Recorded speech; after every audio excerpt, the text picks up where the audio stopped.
Hello, welcome to New Gameplay Today. I am your host, Wesley, and I am joined by Game Informer's very own Marcus. How you doing? I'm doing great. How are you? I'm doing really good. And so today we are going to be checking out a very cool little 3D platformer called Clive N Wrench. Any guesses where that name might be inspired by? You know, taking a look at these two characters, I'd hazard a guess Banjo-Kazooie. Yeah, just a bit. Basically, this game is kind of, I don't want to say an amalgamation, but like it's wearing its inspiration on its sleeve. You know, Clive and Wrench kind of sounds like Banjo-Kazooie. They kind of look like it. Ratchet and Clank comes to mind. Very Spyro, like all your favorite 3D platformers. This game is not shying away from, which I think is the way to do a 3D platformer like this. It's kind of hard to ignore, you know, the platforming giants that came before. Yeah, and it's nice because you really don't get these kind of games anymore, especially one that isn't just from one of the established series, you know? Exactly, yeah. And they're not even really making them anymore either. Well, I guess Yeah, Ratchet and Clank is. Yeah, but it's pretty much been just Ratchet and Clank. Yeah. Yeah. Yeah, it's so strange too, because like, I don't know, maybe it's just me, but like as a kid, these were the games. Like this is what I wanted to play. If you gave me a cool mascot character in a world that has like a theme, I was in. I didn't care if it sucked or if it was great. Like that's what I wanted when I was a kid. I'm saying platformers are my favorite genre. I love, 2D, 3D, give them to me. So when I see something like this, it immediately makes my ears perk up. But I'm curious, with the Banjo-Kazooie sort of inspirations, from your time playing this, what are sort of the big differences? Does this game do anything unique, or is it more of just like a straight homage? I would say it's like a straight homage. It's not doing anything that's like blowing my socks off, but I don't know if it necessarily needs to. Again, kind of like what I was saying earlier, like just give me a cool world or a bunch of different themed worlds and some good platforming and I'll have fun. And that's kind of what this is doing. There's I want to say there's 11 worlds. Don't quote me on that. And they're all different themed. Like this one's I think it's called Cajun Mob Gob or something like that. It's something Cajun, Louisiana, but it also has like a Italian, New York like mobster vibe to it. Pacino's Bistro, who we last saw at the Game Awards. So yeah. I didn't know he got into the restaurant business, but good for him. Yeah, he's got his hands in all the different pies.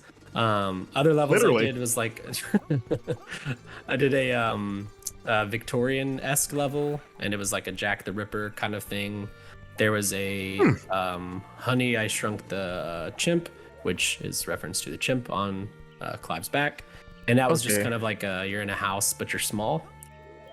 There's other themed worlds. I don't know how much I can say on certain ones. I know that there's like an Egypt one, and some other. There's a Christmas world as well, like a prehistoric Christmas world, which sounds cool. Now, Wesley, you and I are both from Florida. Yes. Is there a Florida world?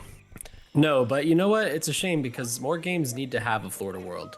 I think we can both speak to the character and the personality and everything. You know, Florida is its own personality, right? Nonstop hijinks. You can design mechanics around, just angry, like motorized scooter people and alligators everywhere. Like we are like a real life platforming world.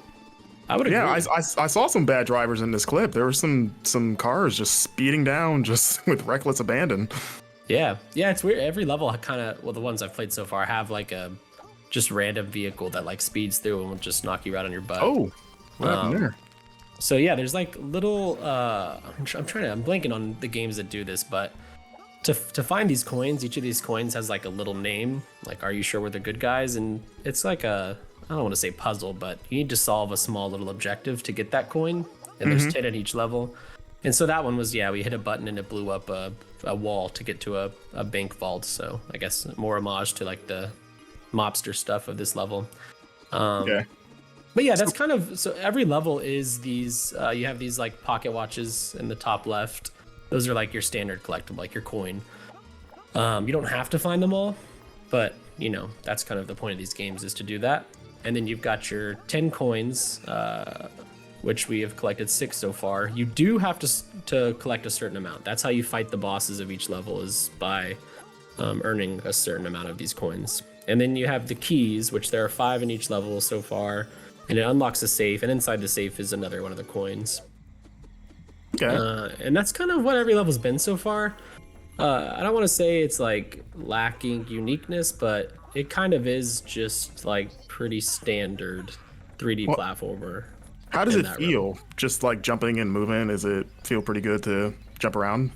Yeah, so the actual like platforming and the gameplay feels fun. The game, this is not out yet. This comes out in February, so it needs a little more polish, I think.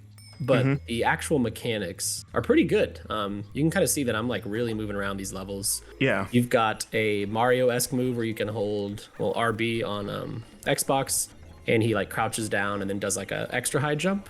You've got your sprint where he's on all fours like this. Yeah, catch You've that got thing. your, yeah, you can see I'm going the wrong way, and then I like switch it up.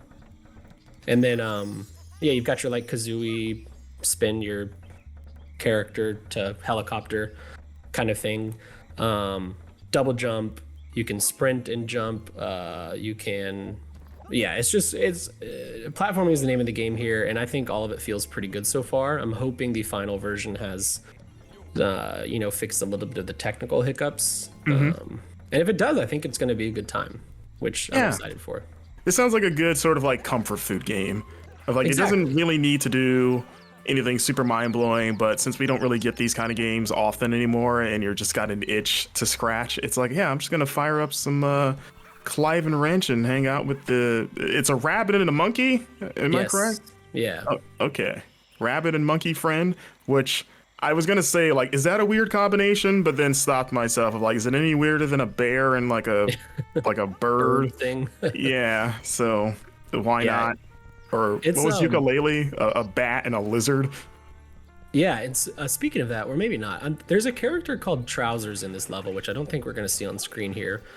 And it's the snake that wears shorts or pants. And I believe that's from, what's the one you just mentioned? I'm just Ukulele? linking on it. Yeah, unless I'm wrong. But there's cameos from other games in this game. Like so indie far. games? Yeah, it seems that way. Yeah, I don't think you're going to see like a Banjo or a Ratchet, but other games adjacent to this genre in the indie space, I believe, are making an appearance. I haven't found So many. Shovel Knight's in this game. Yeah, Shovel Knight can. No, I'm just kidding. I wish Shovel I mean, Knight. I would have a hard time believing. Like, I doubt that he's not in this game because he's kind of the one you always get, right? Yeah, that's true. Yeah, he's in like Brawlhalla, and he's a Smash item trophy thing you can get. He's Yeah, I haven't found any others, but I'm sure there are more. Okay, nice. Feels like he's just spinning. He's like just spinning the monkey around. Like, I don't think the monkey's doing anything. I think he's just against the monkey's will, using it as a helicopter. It's kind of messed up, and he's using his he's holding his hand, so it's like his feet. This poor monkey is just like having a terrible time, and I don't know the story of why they're like together. Hopefully, you know that he's aware and having a good time. Otherwise, Clive might be the bad guy of this series. Yeah, Clive might have kidnapped this poor monkey, and the adventure is the monkey just trying to find a way out of this situation. Yeah. And so we're going to be coming up on a boss fight here soon, because I did want to highlight one of the bosses. So I've played 2 boss fights so far. I do not show the one from this level because it wasn't too great technically, in my opinion. Like, it was, I don't know, it needs a little polish, and I didn't really want to showcase that because the boss I did before this level, the Jack the Ripper-esque boss from the Victorian level, I thought was way cooler. And we will get to that shortly. Yeah, I want to see that.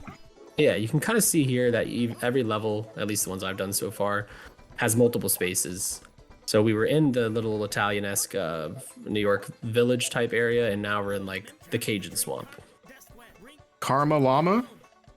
Yes. So if you find scrolls, there's a scroll in each level. If you find it, you give it to him, and he tells you, hey, here's where you can go find a coin or a key that you're missing or something like that. I wasn't in need of him, but it was just another thing to put on the checklist.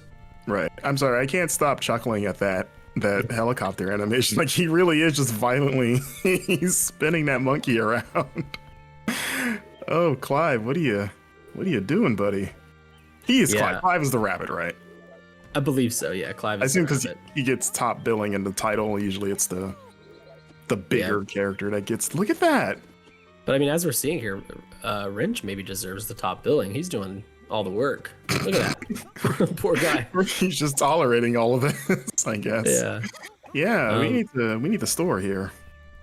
I know, yeah. There's like a small little cutscene in the beginning, but I should mention this is not the final build of the game. Like, this is not the final game at all. It doesn't come out till February 24th.